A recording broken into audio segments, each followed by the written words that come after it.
Welcome everyone to this breakout session, Zero Trust Cloud. I hope you all had a great session listening to the live webcast of our launch, spearheaded by our own CEO and founder, Jay Chowdhury.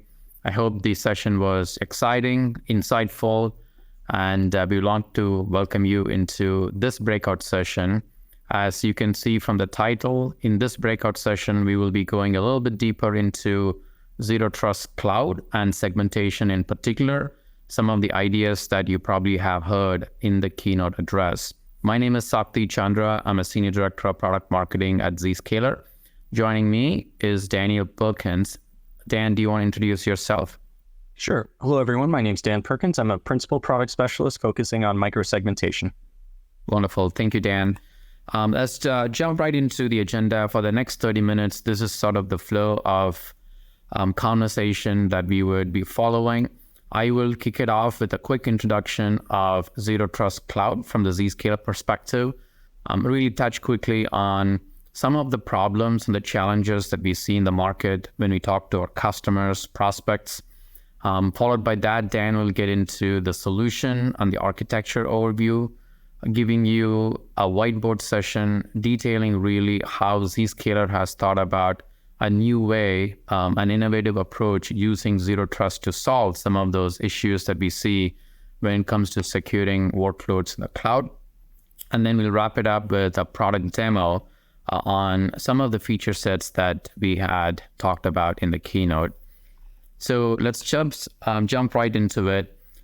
What do we mean by Zero Trust Cloud? So essentially, when we talk about a hybrid cloud environment today, it is not uncommon that most of our customers, prospects have a presence, obviously, with workloads in the data center, but also a footprint in multiple different clouds.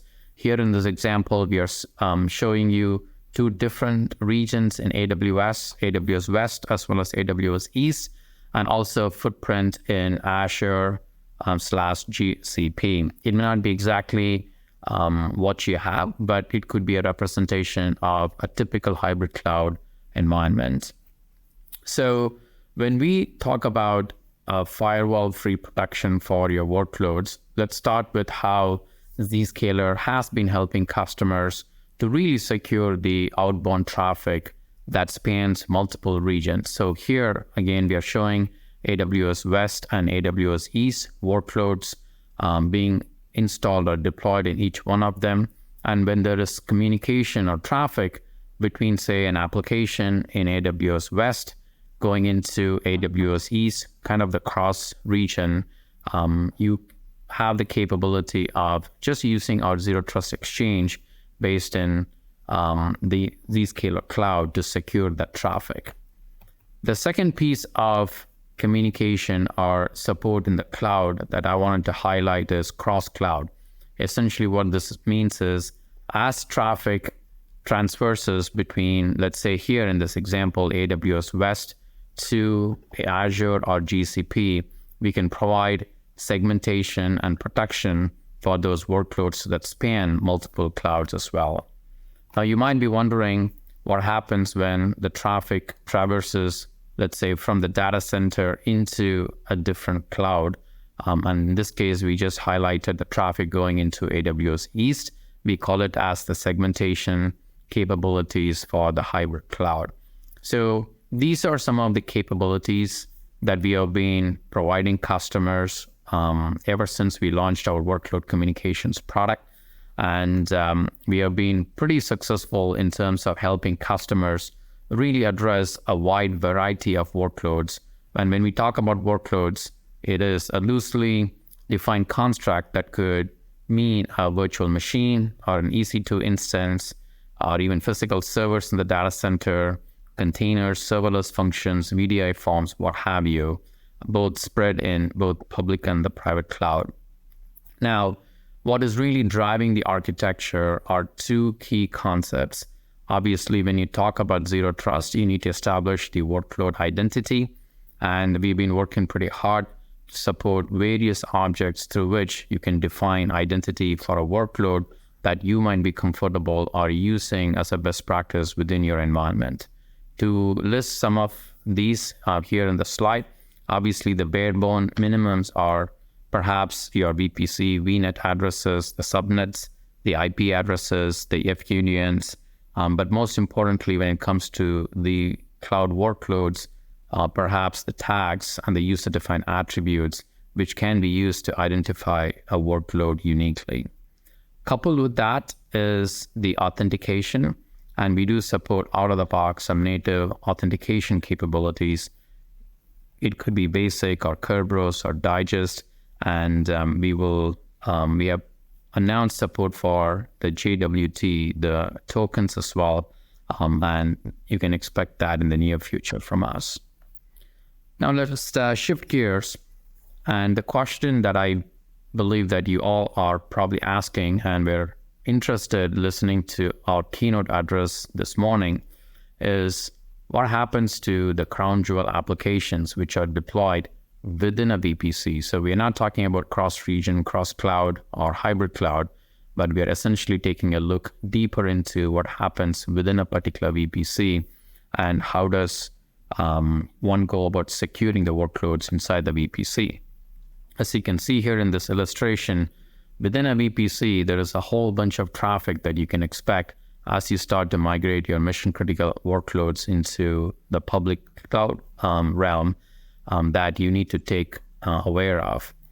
There could be definitely a whole bunch of east-west communication between different resource groups within a VPC.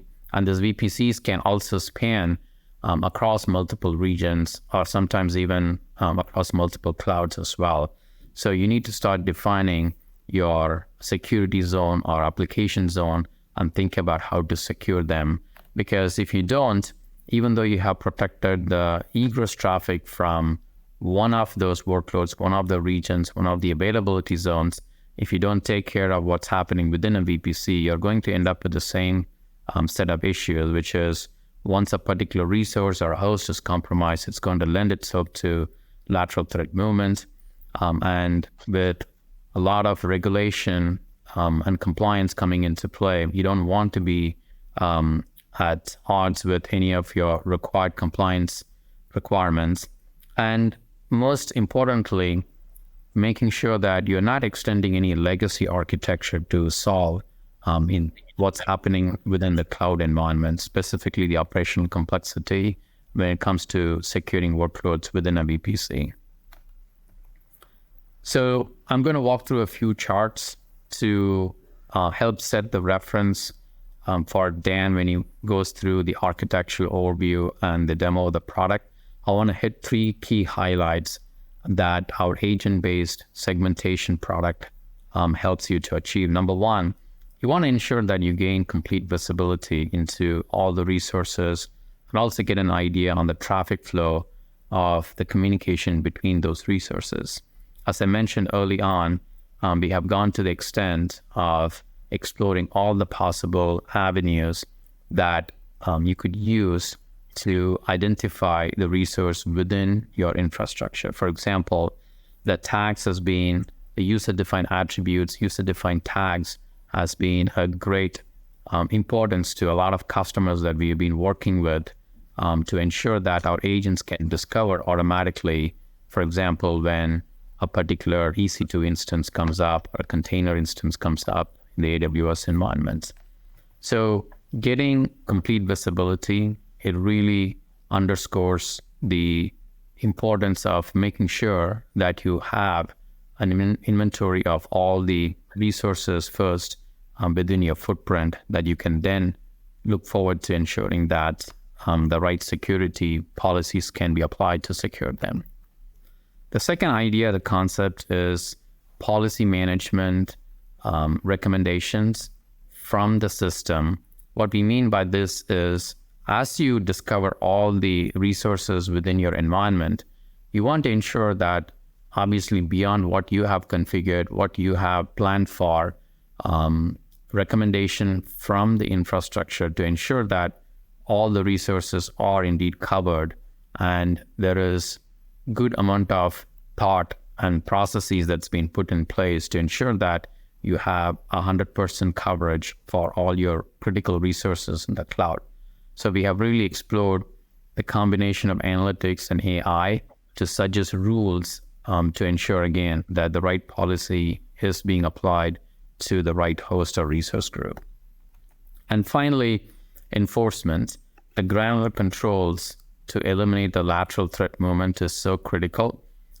So we have worked very diligently in this product release or announcement with our microsegmentation solution, where you can enforce the traffic controls between different resources within a particular VPC.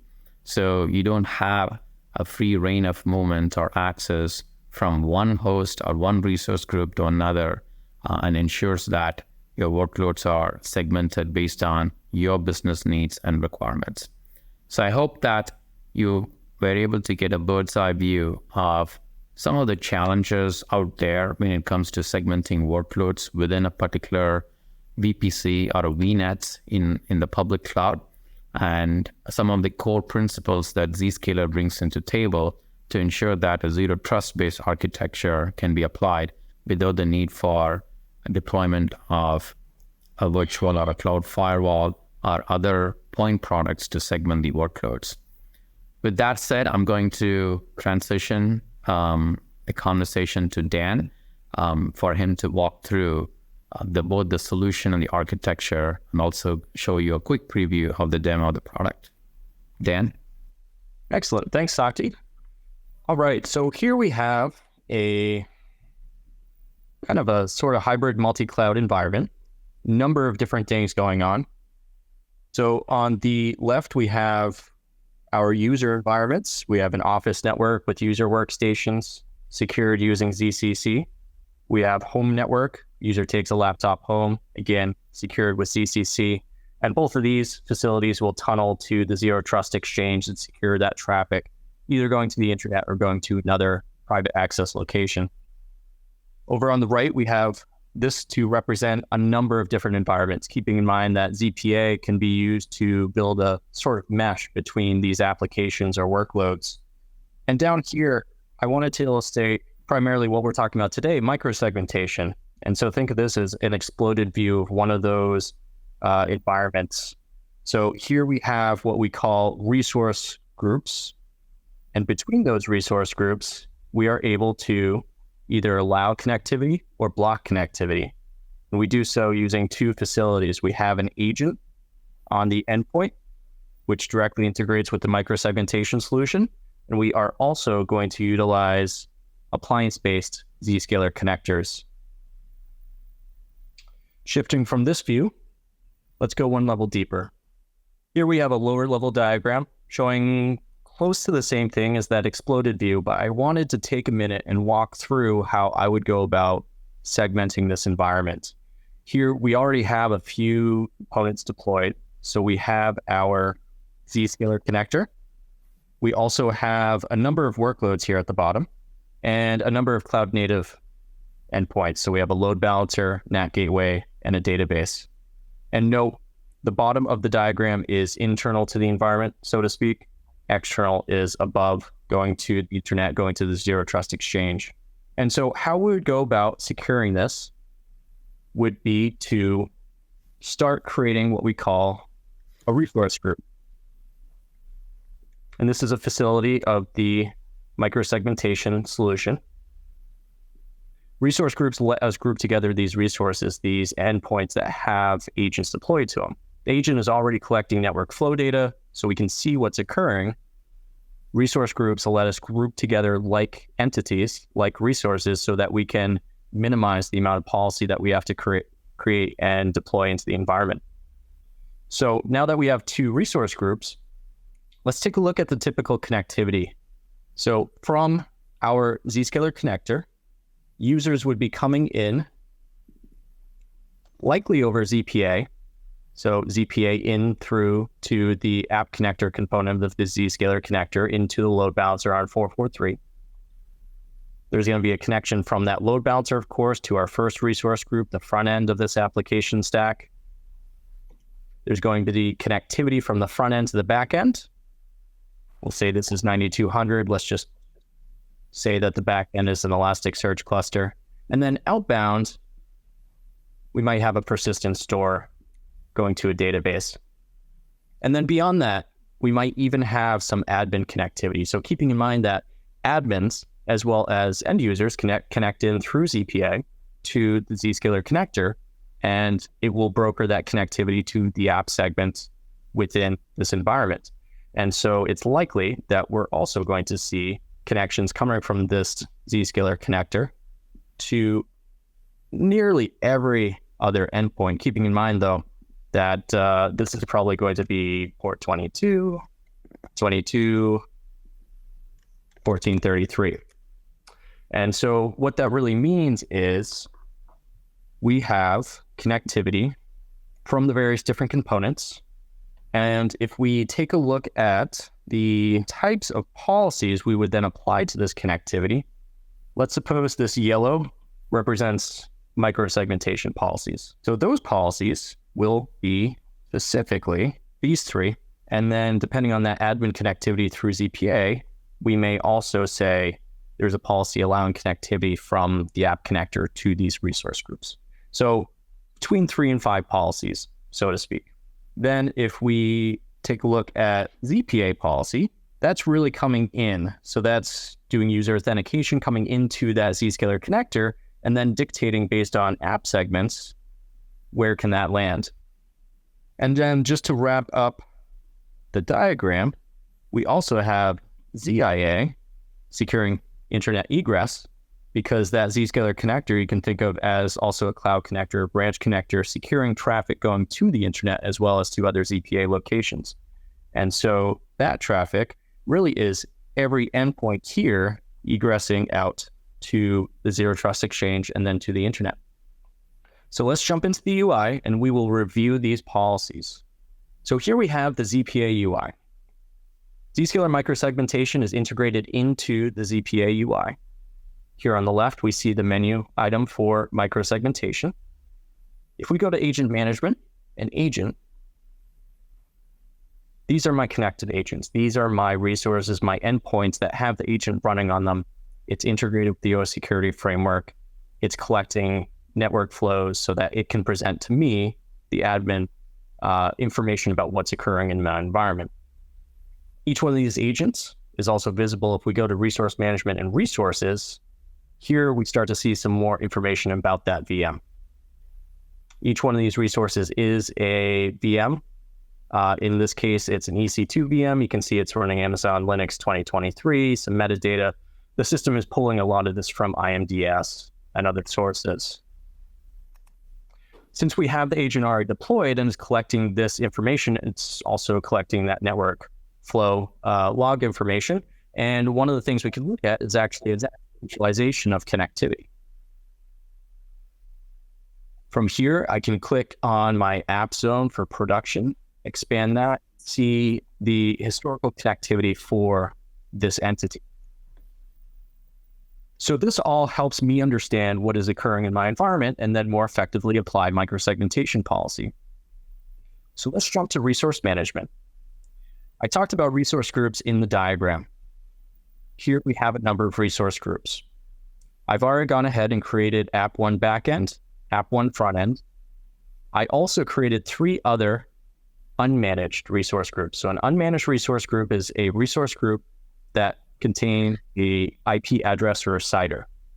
So think of this as not being related to having an agent on the endpoint. This is something that we are creating policy to or from as long as one side of the connection does have an agent on it. So let me walk through this. Let's take a look at App 1 frontend. App 1 frontend is defined as a tag, application tier equals frontend, and environment equals production. So the system collects tags out of AWS, out of cloud providers, and allows you to create these resource groups based on tags. Of course, you can do static membership as well, or a combination of the two, but the key takeaway is that it piggybacks on the cloud native tags, so you can create a resource group like we have here for the front-end environment, front-end applications, based on the tags that are committed within AWS. And therefore, the member resources in this case are front-end 1 and front-end 2. My backend is configured exactly the same. And then to show an example of one of these unmanaged endpoints, I have an endpoint for my Z connector in this environment, as well as my load balancer and my RDS instance. You can see my load balancer is 10.130.11/32. With these resources and resource groups, now we can create policy. Jumping to resource policy. I've already created the policy, but let me walk through it. So in this environment, there is another policy that's not shown here in the list. It is a default block anchor policy. So anything that is not explicitly permitted will be blocked. And we can see that under settings here. You can change this to an allow, but by default, it is a block. And so what that means, these policies, based on the resource groups that I had previously created, I have 4. I have a high priority policy that I named app1 inbound admin. And this is a policy from my unmanaged resource group Z connector to anything in app1 front end on SSH and RDP. So this is for admins who have elevated privileges through ZPA, connecting in through ZPA to that app segment. And this is being allowed by the microsegmentation solution, the agent that is running on that endpoint.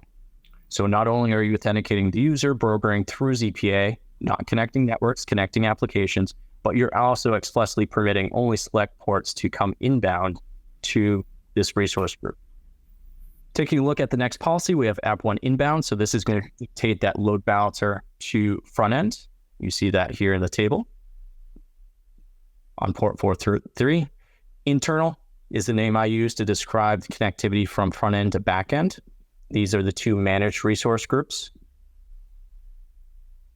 And so we reference those resource groups directly and allow 9200. And then outbound is my backend resource group going to the unmanaged RDS resource group on 1433. And so you have it. 4 policies to microsegment this relatively simple environment, but I hope this provides a good illustration of how you can use this facility to further your tier 0, your tier 1 apps, particularly in coordination with ZIA, ZPA for users, Cloud Connector, et cetera. It's a really powerful tool, and I'm really excited for some of our customers and prospects to start trying it out. Back to you, Sakti. Thank you, Dan. It was awesome to see the product in action and also the illustration that you walked us through, just giving a very high-level overview of how the product is fundamentally different and how it leverages the zero trust principles to secure or segment the workloads within a particular VPC. As we all saw, we looked at the power of the zero trust architecture when it comes to securing the workloads in a hybrid cloud environment. We call it as the firewall-free protection. As we mentioned early in our narrative, we've been helping our customers secure the workloads across multiple regions, across cloud, hybrid cloud. But we are super excited about now extending the capability to add in the host-based segmentation to now secure the hosts or the workloads within a VPC or a VNet. So hopefully you find one or many reasons now to start extending the Zero Trust platform from Zscaler to secure your workloads, not just for users, not just for application segmentation, but now also to segment and secure workloads in your hybrid cloud environment. I hope you found this useful. Nothing better than taking the product for a test drive. So I would encourage you all to maybe scan this QR code that you're seeing on your screen. It'll take you to our website where you could, watch more educational videos, really snappy, short 2-minute videos on the different capabilities of our product, but also get an instance in AWS that you could take the product for a spin and check this out yourself in terms of how to secure your workloads in a hybrid cloud environment without the use of any firewalls. Thanks for listening. Thanks for joining us. Again, we'd like to thank you for taking the time. So from Dan, myself, Sakti, and the entire Zscaler family, we appreciate your interest, and we look forward to speaking to you in a short occasion. Thank you. Bye-bye.